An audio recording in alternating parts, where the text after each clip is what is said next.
नमस्कार, झारखंड समाचार में आप सबों का स्वागत है। आइए जानते हैं आज की ताजा मुख्य खबरों को।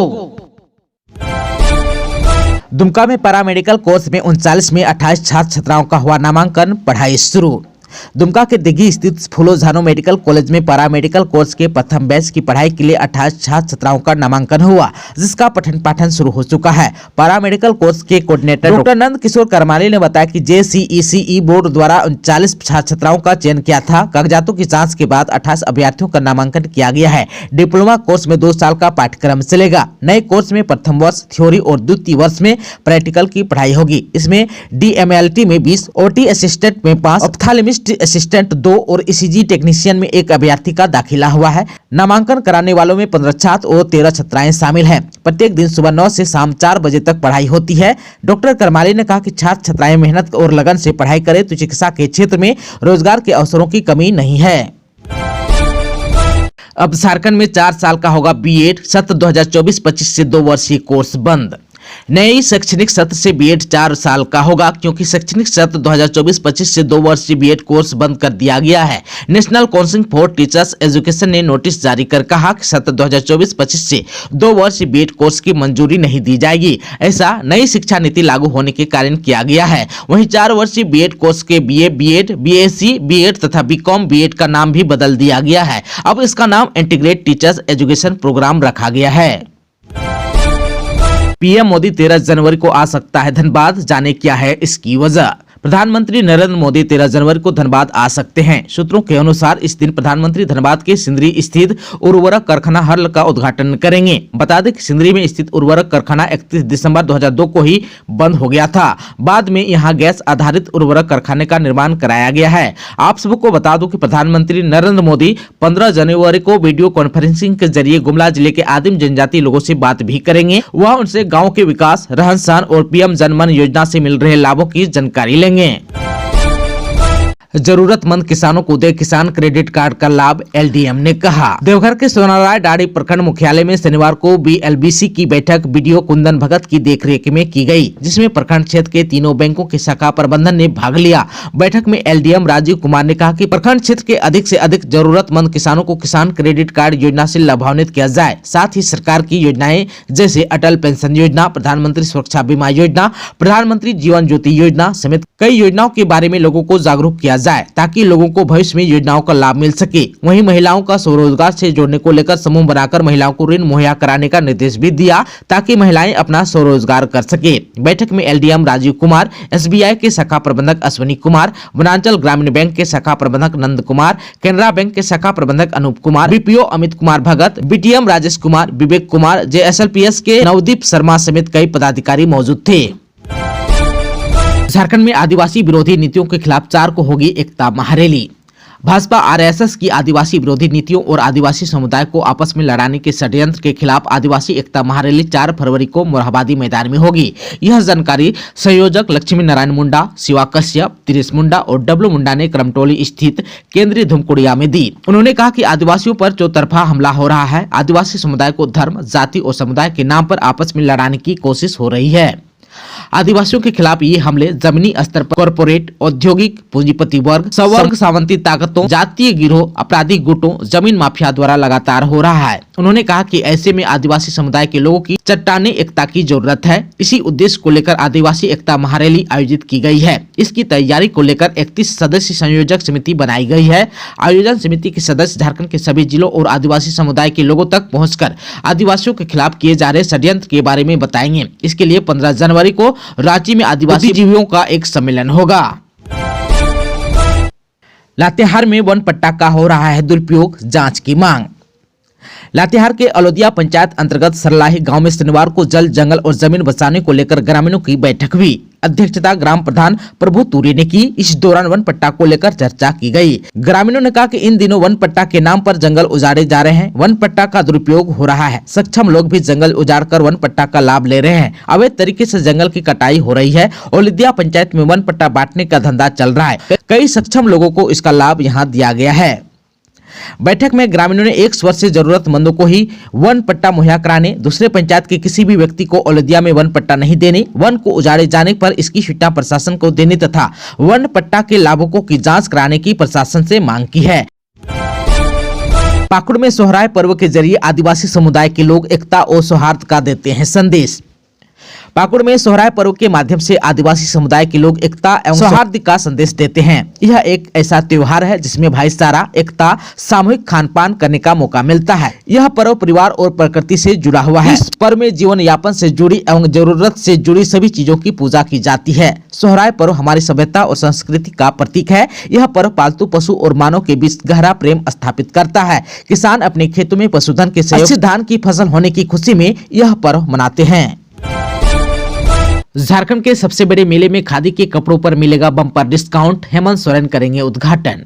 आज रविवार यानी कि 7 जनवरी को मुख्यमंत्री हेमंत सोरेन राष्ट्रीय खादी एवं सरस महोत्सव 2023-24 का उद्घाटन करेंगे। उद्घाटन समारोह शाम 4 बजे होगा। झारखंड राज्य खादी एवं ग्रामो उद्योग बोर्ड के इस आयोजन में झारखंडी व्यंजन से लेकर राजस्थानी, बिहारी एवं अन्य राज्यों के स्वादिष्ट व्यंजन लोगों का जायका बढ़ाएंगे। झारखंड के वीर पुत्र बिरसा मुंडा के नाम पर मुख्य स्टेज सभागार होगा तो महात्मा गांधी की जीवनी पर आधारित गांधी संग्रहालय भी होगा। महोत्सव में खादी के परिधानों पर 25% का बम्पर डिस्काउंट मिलेगा। वस्त्रों पर भी 20% की छूट मिलेगी। महोत्सव की शुरुआत जो है नृत्य नाटिका गांधी यात्रा से होगी। महोत्सव में 8 सेक्शन में कुल 300 स्टॉल होंगे। अलग अलग सेक्शन का नाम झारखंड के प्रमुख फैब्रिक्स के नाम से होगा।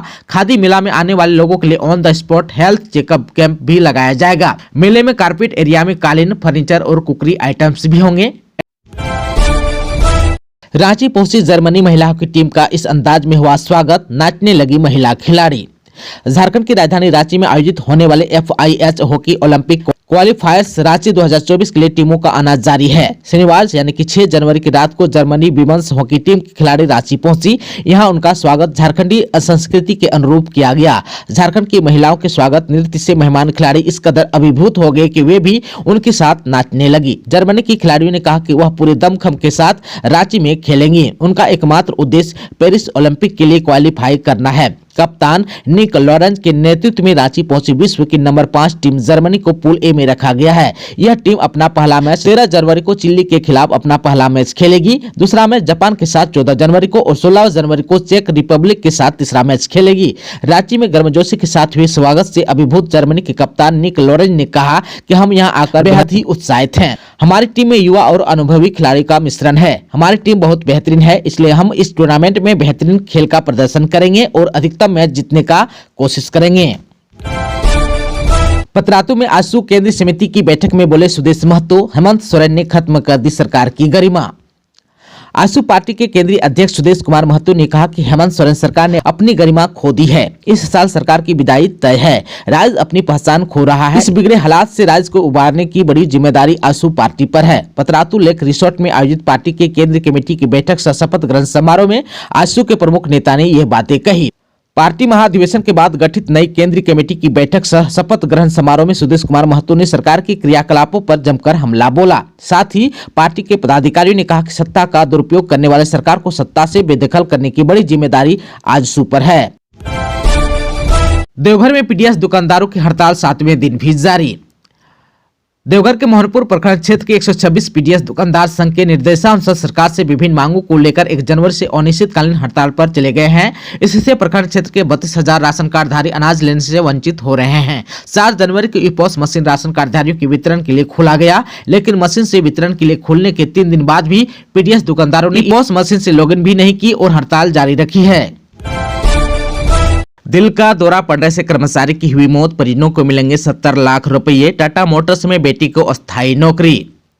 टाटा मोटर्स के अस्थायी कर्मचारी गणेश चंद्र महतो की मौत के बाद एक ऐतिहासिक समझौता हुआ। महज 24 घंटे के अंदर उसके 70 लाख रुपए का मुआवजा और बेटे को अस्थायी नौकरी का समझौता हुआ। शनिवार की शाम टाटा मोटर्स प्रबंधन और टाटा मोटर्स वर्कर्स यूनियन के साथ परिजनों की बैठक में इस संबंध में लिखित समझौता हुआ। तय हुआ कि मृतक कर्मचारी के पुत्र ध्रुव महतो को टाटा मोटर्स जमशेदपुर प्लांट में अस्थायी नौकरी दी जाएगी। परिवार को ग्रुप इंश्योरेंस, सेवानिधि, PF और ग्रेजुटी आदि का भी नियमानुकूल भुगतान किया जाएगा। इसमें ग्रुप इंश्योरेंस के लगभग लगभग 10 लाख रुपये, सेवानिधि के लगभग 40 से 42 लाख रुपये और लाइफ कवर स्कीम के लगभग 6 लाख रुपये शामिल हैं। इसके अलावा दिवंगत कर्मचारी के परिजनों को पीएफ, ग्रेजुएटी सहित अन्य राशि अलग से मिलेगी। कुल मिलाकर लगभग 70 लाख रुपए परिजनों को मिलेंगे। मृतक की पत्नी दुर्गा रानी महतो को प्रतिमाह लगभग 3500 रुपए पेंशन मिलेगी। 2 बच्चों की पढ़ाई के लिए उनके 21 साल का होने तक अलग से खर्च मिलता रहेगा।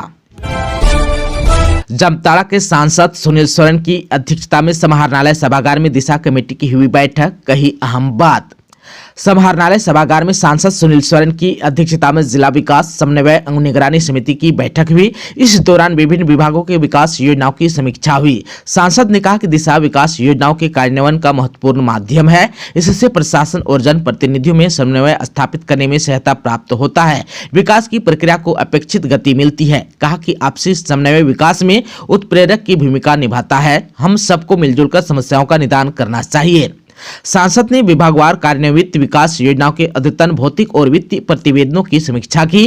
कहा कि जितनी भी योजनाएं आम लोगों के लिए चलाई जा रही है, उसका 100% लाभ समाज के अंतिम पंक्ति में खड़े व्यक्तियों को मिले। यह सुनिश्चित करना सभी की जिम्मेवारी है। इसे अपनी जवाबदेही को समझकर लोगों के हित में कार्य करें। वहीं पेयजलापूर्ति को लेकर कहा कि वर्ष 2024 तक प्रत्येक घरों में नल से जल कनेक्शन दिया जाना चाहिए, जिसे लेकर उन्होंने कार्य में तेजी लाने और गुणवत्तापूर्ण तरीके से काम करने का निर्देश दिया। समीक्षा के दौरान बताया गया कि कुल लक्ष्य 1,48,554 के विरुद्ध 45,492 घरों में गृह जल संयोजन का कार्य पूर्ण कर लिया गया है। उन्होंने शेष घरों को भी जल संयोजन से जोड़ने का निर्देश दिया। वहीं मिहिजाम थाना भवन के लिए जमीन की अड़चन को दूर करने के लिए आवश्यक कदम उठाने को भी कहा। इधर आयुष्मान भारत योजना के तहत पीवीटीजी परिवारों के साथ जिले के 100% लोगों का आयुष्मान कार्ड बनाने, केसीसी, पीएम किसान, पीएम ग्राम सड़क आदि योजनाओं में अपेक्षित प्रगति लाने का निर्देश दिया। उन्होंने योजनाओं में शिलापट नियमानुसार लगाने को भी कहा। वहीं गोविंदपुर साहिबगंज हाईवे पर अवैध रूप से बनाए गए बम्पर हटाने का भी निर्देश दिया। सहरडाल में मृत 2 मजदूरों के आश्रित को मुआवजा दे विभाग, जामताड़ा के विधायक इरफान अंसारी ने कहा। जामताड़ा के विधायक डॉक्टर इरफान अंसारी ने पिछले दिनों सहरडाल पंचायत में मनरेगा से सिंचाई कूप निर्माण का कार्य कर रहे 2 मजदूर की मौत का मामला उठाया। कहा कि 2 मजदूरों की मौत के बाद भी विभाग की ओर से परिजनों को अब तक कोई मुआवजा नहीं दिया जा सका है। इस पर डीडीसी ने कहा, दोनों मृतक मजदूर पंजीकृत नहीं है, इस कारण मुआवजा का कोई प्रावधान नहीं बनता। तो विधायक ने कहा कि आखिर गलती किसकी है? बिना पंजीकृत मजदूरों का विभाग काम कराता है और मौत हो जाती है तो यह विभागीय लापरवाही है। इस पर डीडीसी ने कहा कि संबंधित जय और रोजगार सेवक को सेवा मुक्त कर दिया गया है। विधायक ने कहा कि क्रिटिकल केयर यूनिट सदर अस्पताल के बजाय पुराना सदर अस्पताल में बनाए ताकि शहर के लोगों को लाभ मिल सके। इस पर सांसद ने भी सहमति दी। विधायक ने कहा कि आम लोगों की समस्याओं के समाधान के लिए संवेदनशीलता से काम करें। लोग बहुत आशा लगाकर कार्यालय आते हैं, उनकी समस्या को सुने और त्वरित कार्रवाई करें। देवघर के टावर चौक पर वाहन जांच के दौरान हंगामा, पहुंचे सांसद, लगाया यह आरोप। देवघर के शहर टावर चौक के निकट यातायात पुलिस की टीम हेलमेट चेकिंग अभियान के दौरान शनिवार को विवाद हो गया। मामले को लेकर प्राथमिकी भी दर्ज की गई। यातायात थाने में कार्यरत एसआई मिस्क्रेन तिगा की ओर से नगर थाने में प्राथमिकी दर्ज कराई है। हालांकि पुलिस ने इस मामले में कुछ भी कहने से इनकार कर दिया है। बताया जाता है कि स्कूटी एक राजनीतिक दल के नेता चला रहे थे। जानकारी के अनुसार दिन के करीब 12 बजे यातायात पुलिस टावर चौक के पास जांच अभियान चला रही थी। चेकिंग के दौरान सांसद डॉक्टर निशिकांत दुबे वहां से गुजर रहे थे। इसी बीच किसी ने उनसे स्कूटी से जबरन चाबी खींचने की शिकायत की। इसके बाद सांसद वहां रुक गए। चेकिंग कर रहे यातायात एसआई से बातचीत करते हुए कहा कि आप लोग हेलमेट चेकिंग कीजिए, लेकिन बाइक की चाबी लेने का अधिकार आपको नहीं है। उन्होंने आम लोगों के साथ तरीके से पेश आने की भी नसीहत दी। सांसद ने सीसीआर डीएसपी आलोक रंजन से बात कर चेकिंग कर रहे एसआई की शिकायत भी की। बातचीत में सांसद ने सीसीआर डीएसपी से कहा कि उनके अधिकारी और कर्मी जबरन दौड़कर लोगों की बाइक चाबी खींचने का गैरकानूनी कार्य कर रहा है। इसके बाद सांसद ने स्कूटी के फाइन के रूप में 4,000 रुपए का जुर्माना मौके पर खुद दे दिया। झारखंड में छाए रहे बादल, बड़ी ठंड, ये 2 दिन बारिश का है अनुमान। उत्तर भारत में फिर एक बार पश्चिमी विक्षोभ बढ़ रहा है। इसका असर 10 और 11 जनवरी को झारखंड के कई हिस्सों में पड़ सकता है। इसके असर से करीब करीब आधे झारखंड में हल्के से मध्यम दर्जे की वर्षा हो सकती है। मुख्य रूप से 10 जनवरी को कई हिस्सों में बारिश होगी। इधर 2 दिन पहले आए पश्चिमी विक्षोभ का असर पिछले 24 घंटे में राज्य के कई हिस्सों में रहा। गढ़वा में 28, बरही में 13, हजारीबाग और तिलिया में करीब 12 मिलीमीटर बारिश हुई। वहीं राजधानी के नामकुम वाले इलाकों में पिछले 24 घंटे में करीब 10 मिलीमीटर के आसपास बारिश हुई। झारखंड मौसम विज्ञान विज्ञान केंद्र का पूर्वानुमान है कि अगले एक सप्ताह यानी कि 12 जनवरी तक बादल छाए रहेंगे। इस दौरान धुंध भी पड़ सकती है। इससे अधिकतम तापमान थोड़ा गिर सकता है, जबकि न्यूनतम तापमान थोड़ा बढ़ सकता है। मौसम शुष्क रहेगा। इधर पिछले 24 घंटे में बादल और बारिश के कारण राजधानी का अधिकतम तापमान 4 डिग्री सेल्सियस गिर गया। शुक्रवार को राजधानी का अधिकतम तापमान 24 डिग्री सेल्सियस से अधिक था। यह गिरकर शनिवार को 20 डिग्री हो गया। वहीं न्यूनतम तापमान में 1 डिग्री सेल्सियस की वृद्धि हुई। शुक्रवार को राजधानी का न्यूनतम तापमान 12 डिग्री सेल्सियस था। यह बढ़कर 13 डिग्री सेल्सियस हो गया। कोहरे का असर, रांची देवघर सहित 4 फ्लाइट रद्द। राजधानी में शनिवार को घने कोहरे का असर विमानों के परिचालन पर भी पड़ा। इसके कारण यात्रियों को घंटों एयरपोर्ट पर इंतजार करना पड़ा। 4 फ्लाइट रद्द कर दी गई, जबकि विभिन्न एयरलाइंस की फ्लाइट 30 मिनट से 2 घंटे तक की देरी से रांची पहुंची। इंडिगो की रांची देवघर, रांची पटना और रांची बेंगलोर समेत एयर इंडिया की रांची दिल्ली फ्लाइट रद्द हुई। एयरपोर्ट पर सुबह 9:30 बजे तक खराब विजिबिलिटी के कारण विमान नहीं उतरे। इंडिगो की पुणे रांची बेंगलुरु, कोलकाता रांची, दिल्ली रांची दिल्ली और एयर एशिया की मुंबई रांची मुंबई फ्लाइट 1.5 से 2 घंटे विलंब से रांची पहुंची। देवघर में 100 एकड़ भूमि पर बनेगा श्री वेंकटेश्वर मंदिर। गोड्डा के सांसद डॉक्टर निशिकांत दुबे का है प्रस्ताव। देवघर में दिल्ली और हरियाणा की तर्ज पर करीब 100 एकड़ भूमि पर श्री वेंकटेश्वर मंदिर का निर्माण होगा। आंध्र प्रदेश सरकार के अधीन तिरुमाला तिरुपति देवस्थानम ट्रस्ट देवघर में श्री वेंकटेश्वर मंदिर बनाने को तैयार है। गोड्डा के सांसद डॉक्टर निशिकांत दुबे द्वारा आंध्र प्रदेश के मुख्यमंत्री YS जगन मोहन रेड्डी को दिए गए इससे संबंधित प्रस्ताव पर ट्रस्ट के अध्यक्ष ने स्वीकृति दी है। सांसद की ओर से 20 दिसंबर को दिए गए इस प्रस्ताव पर गंभीरता दिखाते हुए 26 दिसंबर को TDT ट्रस्ट ने स्वीकृति प्रदान कर दी। अब जो है झारखंड सरकार से देवघर में कुल 100 एकड़ जमीन मांगी गई है।